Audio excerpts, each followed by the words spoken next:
Hello everyone, welcome to my channel. आज हम करेंगे कुछ questions international business and business environment के। अब नेट का एग्ज़ाम पास आ रहा है तो इस टाइम पे आपको एमसीक्यूज़ करना बहुत ही ज़्यादा बेनिफिट करेगा। सो आइए स्टार्ट करते हैं। First question is NAFTA is an example of. NAFTA किसका एग्जाम्पल है? पहले तो ये बताइए कि नाफ्टा होता क्या है। NAFTA means North American free trade area, right. So इसका नाम में पता लग रहा है कि ये फ्री ट्रेड एरिया है। सो ये किसका एग्जाम्पल हो जाएगा? फ्री ट्रेड एरिया का, ठीक है। सो नाफ्टा क्या है? एक फ्री ट्रेड एरिया है। एंड फ्री ट्रेड एरिया क्या होता है? बेसिकली जो ट्रेड बैरियर्स होते हैं मेंबर कंट्रीज़ में, उसको रिमूव किया जाता है किसके अंदर? फ्री ट्रेड एरिया के अंदर, ठीक है। सो नाफ्टा क्या है? नाफ्टा इस्टेब्लिश हुआ था नॉर्थ अमेरिका को मोर कॉम्पिटिटिव बनाने के लिए। एंड इसके जो मेंबर नेशंस हैं वो हैं Canada, Mexico and US. So NAFTA क्या है? एक फ्री ट्रेड एरिया है जो कि मेंबर कंट्रीज़ के अंदर रिमूव करता है ट्रेड बैरियर्स को, ठीक है। आगे चलते हैं। Next question is micro factors of external business environment doesn't include. Micro factors यानी कि जो एक्सटर्नल इन्वायरमेंट है उसमें दो टाइप के होते हैं, that is micro and macro, ठीक है। अब जो माइक्रो होते हैं उसमें क्या आता है? बेसिकली उसमें कॉम्पिटिटर्स आते हैं, उसमें कस्टमर्स आते हैं, बट उसमें गवर्नमेंट पॉलिसीज़ नहीं आती है। गवर्नमेंट पॉलिसीज़ टोटली मैक्रो के अंदर आती है, ठीक है। सो एक्सटर्नल इन्वायरमेंट के दो पार्ट्स होते हैं एंड उसमें मैक्रो के अंदर आती है गवर्नमेंट पॉलिसीज़, माइक्रो के अंदर नहीं आती है, ठीक है। मैक्रो इन्वायरमेंट के ऊपर कंपनी का कोई भी कंट्रोल नहीं रहता है बेसिकली, ठीक है। सो इसका आंसर हो जाएगा गवर्नमेंट पॉलिसीज़, जो कि एक्सटर्नल बिजनेस इन्वायरमेंट का फैक्टर नहीं है, माइक्रो के अंदर बेसिकली उसका फैक्टर नहीं है, ठीक है। सो आइए next question. Third one is which of the following is not an international institution? Not an international institution. अब इसमें आईसीआईसीआई है, आईएमएफ है, आईडीए है एंड वर्ल्ड बैंक है। ये तो आप सब जानते हो, ये तीनों के तीनों क्या है? एक इंटरनेशनल फाइनेंशियल इंस्टीट्यूशन है। जो आईसीआईसीआई है वो क्या है? एक डेवलपमेंट फाइनेंशियल इंस्टीट्यूशन है, वो एक बैंक है basically, bank as a type of bank है एक। एंड आईसीआईसी क्या है? एक डेवलपमेंट फाइनेंशियल इंस्टीट्यूशन के अंदर आएगा, वो एक इंटरनेशनल फाइनेंशियल इंस्टीट्यूशन नहीं है। आईएमएफ यानी कि international monetary fund, IDA international development association and world bank, ये तीनों के तीनों क्या है? एक इंटरनेशनल लेवल के इंस्टीट्यूशन हैं, बट आईसीआईसी नहीं है, okay. Next one is fourth question is consumer protection act in India is insured by. Consumer protection act कब आया था? 1986 में आया था, तो इसका आंसर होगा consumer protection act 1986। Next one is which one is not an international organisation. अब इसमें पूछा है इन्होंने कौन सा इंटरनेशनल ऑर्गेनाइजेशन नहीं है। अब ये तीनों तो इंटरनेशनल ऑर्गेनाइजेशन है, सार्क, एशियन, ये तीनों तो ऑर्गेनाइजेशन है इंटरनेशनल लेवल के। बट सीबीडीटी तो एक अलग ही चीज़ है। सीबीडीटी की फुल फॉर्म क्या होती है? Central board of direct taxes. ये कनेक्टेड ही टैक्सेस से होती है। ये एक बोर्ड है या एक टाइप का डिपार्टमेंट है जो रेवेन्यू कलेक्ट करता है, जो टैक्सेस कलेक्ट करता है एंड उस चीज़ को मैनेज करता है। मिनिस्ट्री ऑफ फाइनेंस के अंदर एक डिपार्टमेंट है, एक बोर्ड है, central board of direct taxes. ये एक इंटरनेशनल इंस्टीट्यूशन नहीं है, ठीक है। सो ये क्या होगा? ये तीनों तो जो है ये एक इंटरनेशनल इंस्टीट्यूशन है, बट जो सीबीडीटी है वो एक central board of direct taxes है, ये इंटरनेशनल लेवल का नहीं है, ठीक है। सो इसका आंसर हो जाएगा CBDT. Next one is sixth question. The balance of payments account is conventionally divided into। Balance of payment किस में डिवाइड है? कौन से ऐसे पार्ट्स में मेनली डिवाइड है? जो मेनली डिवाइड है बैलेंस ऑफ पेमेंट वो दो पार्ट्स में डिवाइड होता है, that is current account and capital account. So इसका आंसर होगा current and capital account. Current account क्या होता है? करंट अकाउंट जिसमें हम ट्रांजेक्शन्स को रिकॉर्ड करते हैं एक्सपोर्ट्स एंड इम्पोर्ट्स से रिलेटेड, चाहे वो गुड्स के इम्पोर्ट्स हैं या एक्सपोर्ट्स हैं, चाहे वो सर्विसेज के एक्सपोर्ट्स या इम्पोर्ट्स हैं। सो बेसिकली जो गुड्स एंड सर्विसेज के एक्सपोर्ट्स एंड इम्पोर्ट्स की ट्रांजेक्शन्स होती हैं उन्हें हम करंट अकाउंट में रिकॉर्ड करते हैं। साथ ही साथ कोई भी करंट ट्रांसफर्स है उन्हें भी हम करंट अकाउंट में रिकॉर्ड करते हैं।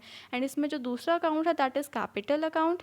कैपिटल अकाउंट में बेसिकली जो भी फाइनेंशियल ट्रांजेक्शन्स होती हैं, जो भी इकोनॉमिक ट्रांजेक्शन्स होती हैं, जो बेसिकली एसेट्स एंड लाइबिलिटीज़ को अफेक्ट करती हैं कंट्री के इकॉनमी के, उनको हम कैपिटल अकाउंट में रिकॉर्ड करते हैं, ठीक है। सो ये इसमें दो ही बेसिकली जो मेन अकाउंट्स में डिवाइड है बैलेंस ऑफ पेमेंट, वो करंट एंड कैपिटल अकाउंट में ट्रांसफ़र है। करंट में जो रूटीन के एक्सपोर्ट्स एंड इंपोर्ट्स के उस नेचर के आइटम्स को रिकॉर्ड किया जाता है, एंड कैपिटल में जिससे एसेट्स एंड लाइबिलिटीज़ अफेक्ट होती हैं, जो रूटीन की ज़्यादा नहीं होती हैं, रेगुलर की नहीं होती, जो फाइनेंशियल ट्रांजेक्शन होती है उनको रिकॉर्ड किया जाता है, ठीक है। एंड इसमें क्या आएगा, सो इसका आंसर हो जाएगा करंट एंड कैपिटल अकाउंट, ठीक है। Next one is 7th question, the trade theory of absolute advantage was developed by. जो ट्रेड थियोरी है एब्सोल्यूट एडवांटेज नाम से ही मतलब आप याद कर लो, एब्सोल्यूट एडवांटेज थ्योरी किसने दी थी? एडम स्मिथ ने दी थी। सो इसका राइट आंसर हो जाएगा एडम स्मिथ, ठीक है। सो एब्सोल्यूट एडवांटेज थ्योरी किसने दी थी? एडम स्मिथ ने दी थी, ठीक है। Next question is, when custom duty is levied according to the weight of goods it is known as. Custom duty is levied according to the weight, question पढ़िए, weight लिखा है। जब वेट के according tax लगाया जाता है यानी कि कस्टम ड्यूटी लगाई जाती है तो उसे हम क्या बोलते हैं? Specific duty. अब इसमें पहले है एक्साइज ड्यूटी।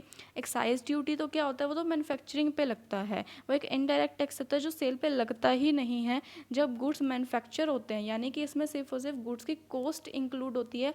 इसको कस्टमर डायरेक्टली या इनडायरेक्टली पे नहीं करते हैं, इनडायरेक्टली पे नहीं करते हैं, बट क्योंकि ये सेल के टाइम पे लगता ही नहीं है। सो एक्साइज ड्यूटी तो अलग ही हो गया जो मैन्युफैक्चरिंग के टाइम पे लगता है, जिसमें सिर्फ और सिर्फ गुड्स की कॉस्ट इंक्लूड होती है, ठीक है। आगे है एड वैलोरम ड्यूटी। इसमें क्या होता है? ये वैल्यू यानी कि जो प्राइसेस है ना गुड्स के, प्राइस के बेस पे लगता है। लाइक 10 लाख का गुड है तो इतना टैक्स लगेगा, ठीक है। 20 लाख का है जो भी गुड्स वगैरह हैं उस पर इतना टैक्स लगेगा। सो ये क्या होगा? एड वैलोरम ड्यूटी हो गया जो प्राइस पे लगता है। Next one is revenue duty. Revenue duty basically क्या होता है? रेवेन्यू पर्पस के लिए लगाई जाती है। ये पर्पस के अकॉर्डिंग जो हमने डिवाइड किए थे ट्रेड बैरियर्स को, उसमें आता है ये रेवेन्यू ड्यूटी। इसमें क्या होता है? अभी जो टैक्सेस कलेक्ट करने के पर्पस के लिए यानी कि गवर्नमेंट अपने रेवेन्यू पर्पस के लिए रेवेन्यू ड्यूटी लगाती है, ठीक है। So next one is specific duty. ये क्या होता है? जो गुड्स का वेट है या फिर उसका वॉल्यूम है, उसकी क्वांटिटी के बेस पे यानी कि काउंट के बेस पे, इतना केजी मटेरियल है या इतना केजी है या इतना काउंट डाउन है, सो उसके बेस पे क्या होता है? जो ड्यूटी लगाई जाती है वो होती है स्पेसिफिक ड्यूटी। तो इसका आंसर होगा स्पेसिफिक ड्यूटी, फाइन। अब आते हैं नेक्स्ट क्वेश्चन पे। 9th question is EPCG। EPCG को फुल फॉर्म बतानी है। Denotes, EPCG word denotes export promotion and guarantee credit guarantee. इसकी फुल फॉर्म क्या होती है? Export promotion and credit guarantee. इसका बेसिकली मीनिंग क्या होता है EPCG का? ये एक टाइप की इंश्योरेंस पॉलिसी होती है। अगर बाय चांस इम्पोर्टर ने पेमेंट, हाँ एक्सपोर्टर ने यहाँ से माल तो सेंड कर दिया, ठीक है, सारा अपना सेल कर दिया, बट इम्पोर्टर ने पेमेंट ही नहीं दी, अगर उसने डिफ़ॉल्ट कर दिया पेमेंट के टाइम पे, सो बेसिकली जो एक्सपोर्टर के इंटरेस्ट को प्रोटेक्ट करने के लिए एक टाइप का इंश्योरेंस कवर होता है, इंश्योरेंस पॉलिसी होती है एक टाइप की। सो ये होता है एक्सपोर्ट प्रमोशन, जो एक्सपोर्ट्स को प्रमोट करती है एंड क्रेडिट की गारंटी प्रोवाइड करती है। नाम से ही पता लग रहा है भी क्रेडिट की गारंटी प्रोवाइड करेगी भी, अगर कल को कोई भी पेमेंट में डिफ़ॉल्ट होता है तो उसके लिए ये बेसिकली एक टाइप का कवर, इंश्योरेंस कवर प्रोवाइड करती है एंड एक्सपोर्ट्स को प्रमोट करती है ज़्यादा से ज़्यादा, ठीक है। सो ये था EPCG, that stands for export promotion and credit guarantee, ठीक है। Next one is which institution is known as soft loan window of world bank. World bank group में बेसिकली 5 टाइप के आते हैं इंस्टीट्यूशन, ठीक है। सो उसमें से ऐसा कौन सा इंस्टीट्यूशन है जिसको सॉफ्ट लोन विंडो बोला जाता है? IMF, IFC, IDA और नन ऑफ दिस। इसका आंसर होगा IDA। IDA क्यों होगा? IDA की फुल फॉर्म क्या होती है? इंटरनेशनल डेवलपमेंट एसोसिएशन, ठीक है। इसको हम सॉफ्ट लोन विंडो क्यों बोलते हैं?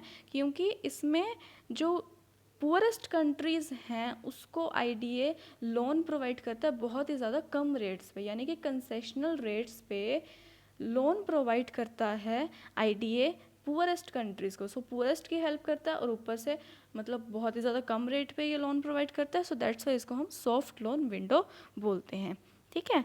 आगे समझ। Next question is planning is a dash process. Planning कौन सा प्रोसेस है? तो सिंपल क्वेश्चन है, प्लानिंग है। प्लानिंग हम करते हैं किसी ना किसी ऑब्जेक्ट के लिए करते हैं, ठीक है। प्लानिंग में हम बेसिकली सेट ही क्या करते हैं, ऑब्जेक्टिव सेट करते हैं लॉन्ग टर्म के लिए कि हाँ हमें ये ऑब्जेक्टिव पूरा करना है, ठीक है। सो इसमें क्या होगा कि हम लॉन्ग टर्म के लिए, शॉर्ट टर्म के लिए ऑब्जेक्टिव सेट करते हैं। सो ये गोल ओरिएंटेड होता है, फ्लेक्सिबल होता है। ऑब्वियसली सी बात है, ये नहीं है कि एक बार प्लानिंग बना के रख दिया और प्लानिंग करके रख दिया और उसके अकॉर्डिंग बस भूल जाओ, ठीक है। सिचुएशंस के अकॉर्डिंग, चेंजिंग सिचुएशंस के अकॉर्डिंग साथ ही साथ कुछ ना कुछ प्लान में भी चेंजेस होते रहते हैं टाइम टू टाइम, और उसको भी रिवाइज करना होता है, ठीक है। And next one is time bound. ये टाइम बाउंड भी होता है। अब हम कहते हैं हाँ भी हमें ये ऑब्जेक्टिव पूरा करना है, कितने टाइम में करना है, 1 साल में करना है, 6 महीने में करना है, 2 साल में करना है, कोई टाइम तो बताओ ना। सो इसमें हम बेसिकली प्लानिंग में क्या करते हैं, एक पर्टिकुलर टाइम फिक्स करते हैं कि हमें ये ऑब्जेक्टिव पूरा करना है इतने टाइम में, ठीक है। 1 साल के अंदर अंदर हमें टारगेट, हमें 1 करोड़ की सेल करनी है। सो ये हमारा ऑब्जेक्टिव हो गया। सो दैट्स वाई प्लानिंग क्या होता है, ये ऑल ऑफ दीज इसका राइट आंसर होगा। गोल ओरिएंटेड भी होता है, फ्लेक्सिबल भी होता है एंड टाइम बाउंड भी होता है, ठीक है। Next one is industrial development and regulation act was passed by parliament in, कौन से ईयर में industrial development and regulation act यानी कि IDRA पास किया गया था? सॉरी, IDRA कौन से ईयर में पास किया गया था? 1951 में। सो इसका राइट आंसर होगा 1951, ठीक है। सो next question is MRTP act of 1969 was abolished in. Abolished का मतलब होता है वो कब बंद कर दिया गया था। जो MRTP एक्ट 1969 में, that is monopolistic restrictive trade practices act, जो शुरू किया गया था, जो एस्टैब्लिश किया गया था 1969 में, उसको कब बंद कर दिया गया था, कौन से ईयर में? सो इसका राइट आंसर होगा 2002 में। 2002 में इस एक्ट को बंद कर दिया गया था एंड इसकी जगह पे एक और एक्ट लाया गया था new, that is competition act 2002, ठीक है। सो ये था MRTP एक्ट 1969 जिसको 2002 में बंद करके एक नया एक्ट लाया गया था 2002 में, दैट इज़ कॉम्पिटिशन एक्ट 2002, ठीक है। Next one is interest payments on loan borrowed abroad are recorded in. Interest payment on loans, loan की बात नहीं हो रही यहाँ पे, जो इंटरेस्ट की पेमेंट होती है लोन के ऊपर उसकी बात हो रही है। उसको हम कौन से अकाउंट में रिकॉर्ड करते हैं? जो BOP हम बनाते हैं बेसिकली उसमें 2 ही अकाउंट्स होते हैं, बाकी अदर अकाउंट्स भी आ जाते हैं उसमें, that is errors and omission account and official reserve account. Basically उसमें अगर ऑप्शन में हो कैपिटल एंड करंट तो हम वही टिक करके आएंगे कि कैपिटल एंड करंट में डिवाइड होता है, ठीक है। सो इंटरेस्ट की पेमेंट है। अब जो लोन होता है उसकी पेमेंट, उसकी हम एंट्री कहाँ पे करते हैं? कैपिटल अकाउंट में करते हैं, क्योंकि लोन एक तो रेगुलर नेचर का नहीं होता है एंड ये फाइनेंशियल ट्रांजैक्शन होते हैं जो हमारी एसेट्स एंड लाइबिलिटीज़ को अफेक्ट करेगी, ठीक है। बट जो उसके ऊपर इंटरेस्ट की पेमेंट हम कर रहे हैं, अगर हमने लोन बोरो किया है किसी और कंट्री से एंड उसके ऊपर अगर हम इंटरेस्ट की पेमेंट कर रहे हैं तो वो हम किस में करेंगे रिकॉर्ड? वो हम करंट अकाउंट में रिकॉर्ड करेंगे। करंट अकाउंट में क्यों करेंगे? एक रेगुलर नेचर की आइटम होती है एंड मतलब रूटीन में, बिकॉज इंटरेस्ट की पेमेंट ऐसे तो है नहीं हम 5 साल में एक बार करेंगे, ठीक है ना। सो ये रूटीन में हम इंटरेस्ट की पेमेंट करते हैं जिसको हम करंट अकाउंट में रिकॉर्ड करते हैं, ठीक है। आगे समझ आइए नेक्स्ट चलते हैं, नेक्स्ट क्वेश्चन पे। 15th question is which one of the following theories says that to export was good, export करना अच्छा है, एंड टू बी एनकरेज्ड, उसको एनकरेज करो, but to import was bad and to be discouraged. मतलब कहने का क्या है, एक्सपोर्ट ज़्यादा से ज़्यादा करो, उसको एनकरेज करो, बट जो इम्पोर्ट है उसको डिस्करेज करो। क्यों करो? अब ये मतलब कौन सी थ्योरी कहती है? ये मर्सेंटलिज्म थ्योरी ये चीज़ कहती है कि एक्सपोर्ट्स ज़्यादा से ज़्यादा होने चाहिए एंड इम्पोर्ट्स कम से कम होने चाहिए। इसमें ऑप्शंस में दिया हुआ है comparative cost, absolute advantage and factor endowment and mercantilism, ठीक है। सो इनमें से चारों में से कौन सी थियरी है जो ये बोलती है कि एक्सपोर्ट्स ज़्यादा से ज़्यादा करो एंड इम्पोर्ट्स कम से कम करो, एंड गोल्ड की टर्म्स में जो है हम वेल्थ ऑफ द नेशन को मेज़र करते हैं, ठीक है। सो बेसिकली इसमें मर्सेंटलिज्म थ्योरी है जो ये बोलती है कि एक्सपोर्ट्स ज़्यादा से ज़्यादा करो एंड इम्पोर्ट्स कम से कम करो, ठीक है। सो इसका राइट आंसर होगा D, that is mercantilism theory. Next question is BRICS. Includes, BRICS में क्या इंक्लूड्स होता है, दैट मीन्स ब्रिक्स एक मतलब इसमें कई सारी कंट्रीज़ के नेम्स हैं, ठीक है, जो कि एक बन के एक इंस्टीट्यूशन बनाते हैं, जो मिलके एक इंस्टीट्यूशन बनाते हैं. सो इसका राइट आंसर क्या होगा, बी से ब्राज़ील, आर से रशिया, आई से इंडिया, सी से चाइना एंड एस से साउथ अफ्रीका. सो इसमें बेसिकली इसकी जो फुल फॉर्म है इसमें क्या आएगा, Brazil, Russia, India, China and South Africa. So इसका राइट आंसर क्या होगा, सी. आइए नेक्स्ट क्वेश्चन पे चलते हैं. 17th question, which one is not an element of internal environment. इनमें से कौन सा एलिमेंट नहीं है, ठीक है, इंटरनल इन्वायरमेंट का. अब इसमें ऑप्शंस पे जाते हैं हम. Marketing capabilities. मार्केटिंग कैपेबिलिटीज़ क्या होती है, कंपनी के ऊपर खुद के ऊपर डिपेंड होती है वो कैसे मार्केटिंग करेगी. वो अपने अकॉर्डिंग मार्केटिंग कर सकती है, अपने अकॉर्डिंग डिज़ाइन कर सकती है कैंपेन सारा एडवर्टाइजमेंट का, ठीक है, अपने अकॉर्डिंग अपनी मार्केट चूज़ कर सकती है, अपनी जो टारगेट उनके कस्टमर्स हैं अपने अकॉर्डिंग वो मीडिया चूज़ कर सकती है. सो बेसिकली वो इतना ज़्यादा इफेक्ट नहीं होता. सो वो इंटरनल इन्वायरमेंट में आएगा मार्केटिंग कैपेबिलिटीज़, ठीक है. Next one is operational capabilities. Operational capabilities में क्या होता है, एक्टिविटीज़, मतलब जो एक कंपनी है वो किस टाइप से एक्टिविटीज़ कर रही है, ऑपरेशंस कर रही है अपने रूटीन के, अपना कंपनी को वो कैसे चला रही है, ठीक है. जो भी उसकी एक्टिविटीज़ होती है वो कितना एफिशिएंटली, बेसिकली रूटीन का जो भी काम है उनका वो कितना एफिशिएंटली परफॉर्म कर रही है. सो वो भी क्या होता है, कंपनी के ऊपर खुद के ऊपर डिपेंड होता है. सो वो इंटरनल इन्वायरमेंट में आ जाएगा. एंड पर्सनल कैपेबिलिटीज़ तो होती ही इंटरनल है. पर्सनल कैपेबिलिटीज़ है जो पर्सन से रिलेटेड होती हैं, ठीक है. सो बेसिकली क्या हो जाएगा, ये तीनों के तीनों ही इंटरनल इन्वायरमेंट में आएंगे. That is marketing capabilities, operational capabilities and personal capabilities. इसमें जो मनी एंड कैपिटल मार्केट है वो कंपनी के अकॉर्डिंग नहीं चलती है, बेसिकली हम उसके अकॉर्डिंग चलते हैं. सो मनी एंड कैपिटल मार्केट क्या होगा, ये एक्सटर्नल इन्वायरमेंट का पार्ट है जो हमें अफेक्ट करती है, जो किसी भी कंपनी को अफेक्ट करेगी, मनी एंड कैपिटल मार्केट. सो वो इंटरनल का पार्ट नहीं, ये एक एक्सटर्नल का पार्ट है. सो इसका राइट आंसर क्या होगा, मनी एंड कैपिटल मार्केट.